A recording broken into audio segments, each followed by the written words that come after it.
Friends नमस्कार मु सोनाली आपण मैंने देखुं एलएक्स टीवी ओडिया बढ़ शीत पाणीपाग केन्द्र पूर्वानुमान 4 डिग्री पर्यंत खसीपे पारद। तो फ्रेंड्स आसतु नजर पकाइबा आज रही बड़ खबर उपर। संपूर्ण खबर टी जाना पूर्व चैनल टी जो सब्सक्राइब करना कि आप सब्सक्राइब कर दिंतु और पाखर घंटी चिन्ह को दबाई दिंतु। डिसेम्बर 9 पर्यंत रातिर तापमात्रा से कौन परिवर्तन हेब ना।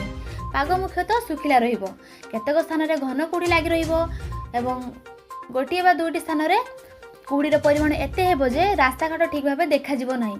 5 ରୁ 7 तारिख पर्यंत उपकूल ओडिशार जिलागुड़िक एभली स्थिति को लगी रही भुवनेश्वर थिबा आंचलिक पाणीपाग विज्ञान केन्द्र पक्षर पूर्वानुमान करा जायछि। शनिवार सकाळे सुंदरगढ़ अनुगुल कंधमाल और बौद्ध जिले में घन कुहुड़ी लगी रही। एसहित ओडिशा और कटक जिलार गोटे बा दुईटी स्थान में हाल्का कुहुड़ी हो पारे। से भली 6 तारिख कंधमाल सुंदरगढ़ केउझर जाजपुर और कटक जिले में घन कुहुड़ी हेब एवं उत्तर उपकूल ओडिशा कलाहांडी मयूरभंज खोर्धा ढेंकानाल और अनुगुल जिले में केतक स्थान में हाल्का कुहुड़ी पड़िबो। से भली 7 तारिख में सुंदरगढ़ केउझर मयूरभंज अनुगुल जिलागुड़िक घन कुहुड़ी हेबाकु थिबा बेले उत्तर उपकूल ओडिशा खोर्धा कंधमाल और कलाहांडी जिलागुड़िक हाल्का कुहुड़ी हेबाकु नहीं आकलन करा जायछि।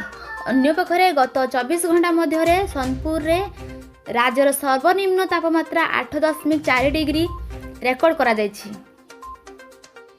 दारिंगबाड़ी 9 एवं अनुगुल और फुलबाणी रे 10, भवानीपाटना रे 10.8, झारसुगुड़ा रे 11.8, तालचेर रे 12, केउझर रे 12.8, सुंदरगढ़ रे 13, बलांगीर और कोरापुट रे 13.2, बौद्ध रे 13.5, बारिपदा रे 14, हीराकुद रे 14.1, टिटलागढ़ और संबलपुर रे 14.2 डिग्री रही।